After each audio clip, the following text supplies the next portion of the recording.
तो नमस्कार दोस्तों, आज यानी 30 जनवरी 2024 को सहारा के पोर्टल में बहुत कुछ बदलाव हुआ है।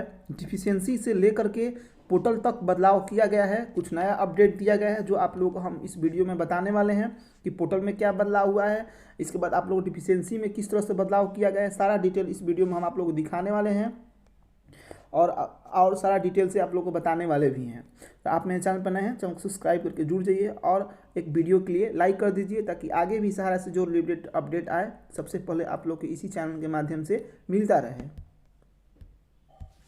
जैसे कि आप लोग देख रहे होंगे, हम यहाँ पर मिनिस्ट्री ऑफ कॉर्पोरेशन की वेबसाइट पर जाएंगे। तो सबसे पहले हम लोग पोर्टल पर बदलाव क्या हुआ है उसके बारे में जानकारी लेंगे।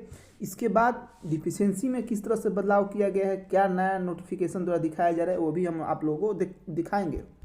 जैसे कि आप लोग जानते होंगे कि ये रीसबमिशन पोर्टल है और ये रिफंड पोर्टल यानी अपना स्टेटस देखने के लिए कि हमारा स्टेटस में क्या दिखाई दे रहा है इससे संबंधित है। तो हम लोग अपना स्टेटस के लिए रिफंड पोर्टल पर क्लिक करेंगे।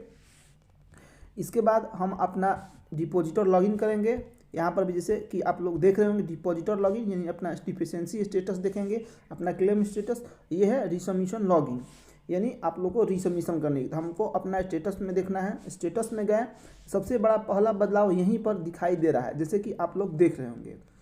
इससे पहले हम लोग जब लॉगिन अपना स्टेटस देखते थे या डिफिशियंसी के लिए, तो इसमें सिर्फ आधार नंबर 4 अंक का अंत और अपना मोबाइल नंबर लॉगिन करना था और एक OTP आता था। लेकिन इसमें बदलाव क्या किया, इसमें अब आप लोगों को कैप्चा का एक अलग से डाल दिया गया है। ये कैप्चा सिर्फ रिसबमिशन में पहले आता था, जब हम लोग रिसबमिशन यानी अप्लाई जब करने जाते थे तब वहाँ पर कैप्चा मांगा जाता था। लेकिन पोर्टल पर बदलाव क्या कर दिया गया अब कि अपना स्टेटस क्लेम का देखने के लिए भी कि मेरा स्टेटस क्या है, क्या डिफिशियंसी है, पहला बदलाव ये है कैप्चा डालना पड़ेगा। अब हम दूसरा अपडेट जानेंगे कि डिफिशियंसी में भी बदलाव किया गया है। आप लोग वीडियो को बिना स्किप किए बने रहिए, बहुत सारा इसमें बदलाव है, आप लोग को एक एक कर हम जानकारी देंगे। तो चलिए सबसे पहले हम अपना एक लॉगिन जमाकर्ता का करेंगे। 2 जमाकर्ताओं को लॉगिन करेंगे जिसमें सहारा सोसाइटी डेटाबेस उपलब्ध नहीं किया गया है, छाया प्रति अपलोड नहीं किया गया है। 2 मेंबरशिप 31 मार्च 2023 के बाद परिपक्व हुआ। सारा इसमें डिटेल से आप लोगों को एक PDF के रूप में हम आप लोगों को दिखाएंगे जो पोर्टल में बदलाव किया गया है। तो चलिए हम यहाँ पर सबसे पहले यहाँ पर अपना लॉगिन करते हैं, इसके बाद कैप्चा डाल करके देखेंगे।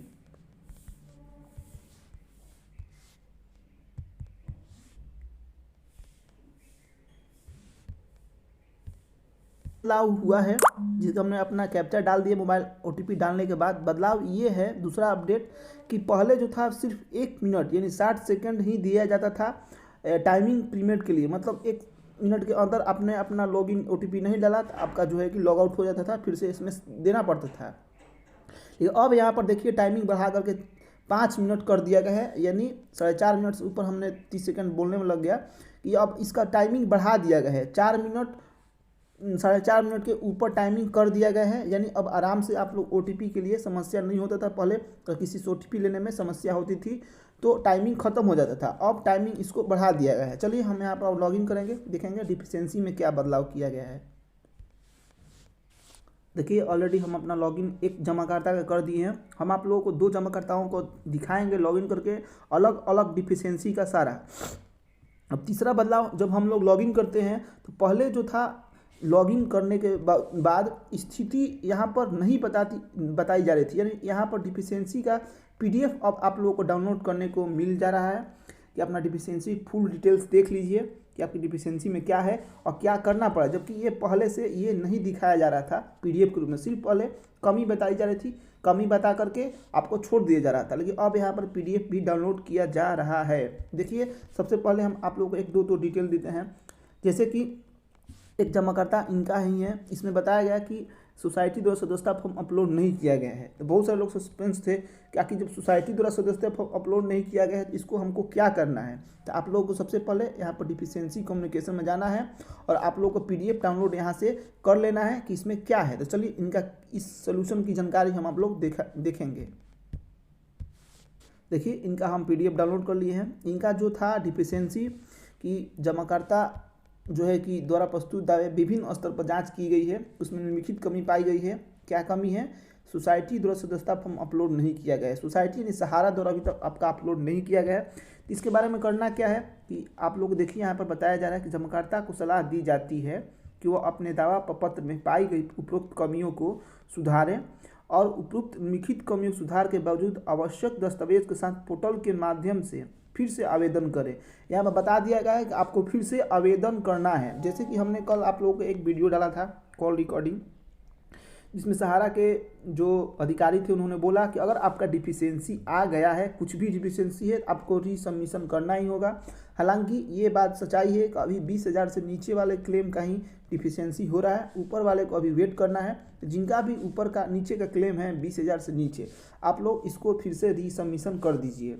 चलिए इसमें भी कुछ जानकारी दे देते हैं। बहुत सारे लोग जब रीसबमिशन करने जा रहे हैं तो इसमें जो एक इनवैलिड बताया जा रहा है, इनवैलिड मेंबरशिप। तो जिनका इनवैलिड मेंबरशिप बताया जा रहा है वो जब तक सोसाइटी द्वारा सदस्यता फॉर्म अपलोड नहीं किया जाता है, आप लोग को वेट करना है। अगर इनवैलिड नहीं बताया जा रहा है, अगर एक्सेप्ट हो रहा है रीअप्लाई 20,000 से नीचे, तो आप लोग को रीअप्लाई कर देना है। चलिए हम दूसरा भी देखते हैं। छाया प्रति अपलोड नहीं किया गया है 2 मेंबरशिप के लिए, उनके बारे में क्या जानकारी दिया गया है। अब हम यहाँ पर दूसरे एक जमाकर्ता को जो है कि लॉगिन किए हैं, इनका भी अलग अलग डिफिशियंसी है, हम आप लोगों को दिखाते हैं। जैसे कि इनका कुछ क्लेम अंडर प्रोसेस में भी है, अभी जांच नहीं हुआ है इनका, मतलब जिनका भी इस तरह से दिखाया जा रहा है। इनका देखिए, सबसे पहले इसको हम थोड़ा हिंदी में ट्रांसलेट कर लेते हैं। इसके बाद देखिए, अगर आपका इस तरह से डिफिशियंसी है, ये तो आप लोग हम क्लियर कर दिए, सोसाइटी जो सदस्यता फॉर्म अपलोड नहीं किया गया तो आपको करना है। इसका देखिए, अगर आपका डिफिशियंसी में ये है कि खाता खोलने या सदस्यता फॉर्म स्कैन की गई छवि सोसाइटी के पास आसानी से उपलब्ध नहीं है, इनका भी हम आप लोग यहाँ पर देखिए डिफिशियंसी में दिखाते हैं क्या रीज़न है, क्या करना पड़ेगा आप लोगों को। देखिए यहाँ पर आप लोग देख रहे होंगे कि जमाकर्ता द्वारा प्रस्तुत दावे विभिन्न स्तर पर जांच की गई। इनकी कमी बताइए, खाता खोलने या सदस्यता फॉर्म स्कैन की छवि सोसाइटी के पास उपलब्ध नहीं है, इनका ये डिफिशियंसी है।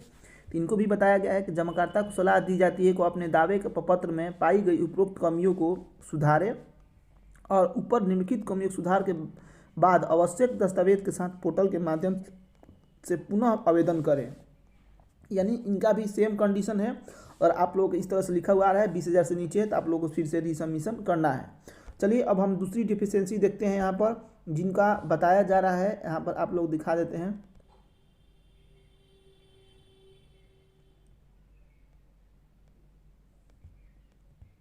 कि खाता खोलने जमाकर्ता द्वारा, देखिए इस डिफिशियंसी के बारे में हम जानकारी लेते हैं कि सोसाइटी जमाकर्ता द्वारा प्रदान किए गए विवरण सोसाइटी डेटाबेस सोसाइटी द्वारा प्रदान किए नाम रिकॉर्ड आदि से मिल नहीं खाता है, इसके बारे में जानकारी लेंगे। और इसके बाद हम लोग जानकारी लेंगे एक से अधिक सदस्यता ली गई है, जैसे कि ये जमाकर्ता द्वारा समिति में एक से अधिक सदस्यता ली गई है, अतः केवल प्रथम सदस्यता से संबंधित दावे संसाधित किए जाएंगे। इनकी डिफिशियंसी में क्या बताया गया है, इसका PDF में हम लोग थोड़ा जानकारी ले लेते हैं।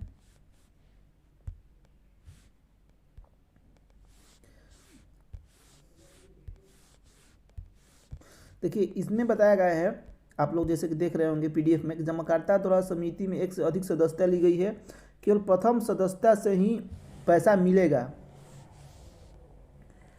तो इनके बता दिया गया है, जैसे कि हमने पिछले वीडियो में भी बताया था, बात किया था कि अगर आपका प्रथम सदस्यता ली गई है और एक से अधिक, जैसे कि आपने मान चलिए सहारा क्रेडिट कोऑपरेटिव में पैसा आपको 4-5 बॉन्ड है, आपने अलग अलग टाइम अलग अलग सोसाइटी में पैसा जमा किया, एक ही मेंबरशिप पर नहीं किया, अलग अलग मेंबरशिप लेकर के अलग अलग एक ही सोसाइटी में पैसा जमा किया। तो इनका कहना है कि आपका पहला मेंबरशिप का पैसा मिलेगा, इसके बाद आपको आगे की जांच में देखा जाएगा, मतलब देखा गया, उन्होंने बोला कि आगे की जांच में आगे पैसा मिलेगा आपको, पहले फर्स्ट मेंबरशिप के दिया जाएगा, यानी आपको रीसबमिशन करना ही पड़ेगा। चलिए हम लोग नेक्स्ट डिफिशियंसी की ओर चलते हैं। कि इसमें बताया गया है कि जो जमाकर्ता द्वारा प्रदान किए गए विवरण सहारा सोसाइटी डेटाबेस में नहीं है, नाम सदस्यता संख्या, इसका डिफिशियंसी क्या बताया गया है, इसका भी हम लोग देख लेते हैं PDF के रूप में। देखिए इनका डिफिशियंसी यहाँ पर बताया जा रहा है कि जमाकर्ता द्वारा प्रस्तुत दावे के विभिन्न स्तर पर जांच की गई। इनका बताया जा रहा है कि दावेदार जमाकर्ता का विवरण सहारा सोसाइटी डेटाबेस में नहीं है या सोसाइटी का सदस्य नहीं है। जबकि इनका सोसाइटी के सदस्य नहीं है, इसलिए बताया गया है कि इन्होंने, हमने देखा कि 31 मार्च 2023 के बाद इनका पैसा पूजा है, इसलिए इनका ऐसा लिखा हुआ आ रहा था। हमने इनका बॉन्ड और क्लेम में देखे, यानी इनका ये जो डिफिशियंसी है, आप लोग एक बार मिला लीजिए कि 31 मार्च 2023 के बाद तो कहीं पैसा नहीं पूजा है, कुछ लोग ऐसे भी हैं कि जिनका पैसा पूछ गया है, इसके बाद भी ये लिखा हुआ आ रहा है। तो इसमें बताया गया है कि आप लोग को फिर से रीसबमिशन करना है अगर इस तरह से भी डिफिशियंसी है तो फाइनली इसका मतलब ये हुआ, सारा डिटेल की जानकारी के साथ हम आप लोग बता देते हैं कि अगर आपका डिफिशियंसी है तो आप लोग को रीसबमिशन करना ही पड़ेगा। जैसे कि मैं अगर पिछला वीडियो आप लोग नहीं देखे होंगे तो जाकर के वहाँ वीडियो में रिकॉर्डिंग है, रिकॉर्डेड वीडियो है, सहारा के अधिकारी से बात हुआ है, वहाँ पर बताया गया है साफ शब्दों में कि आपकी अगर डिफिशियंसी है तो आप लोगों को रीसबमिशन करना होगा, तभी आपका पैसा भी मिलेगा, आपका सुधार भी होगा। चलिए सहारा से आगे भी जो अपडेट आता है आप लोग हम देते रहेंगे। जो भी थर्ड फेज का रीसबमिशन कब होगा यानी 20,000 से ऊपर जैसे ही रिलेटेड जानकारी आती है आप लोग हम बता देंगे इसी चैनल के माध्यम से। तो आप लोग मेरे चैनल पर अगर नए हैं चैनल को सब्सक्राइब करके जुड़ जाइए ताकि आगे जो भी अपडेट आए आप लोग जानकारी सबसे पहले मिले। तब एक लाइक करके चैनल से जुड़ जाइए। तब तक जय हिंद दोस्तों।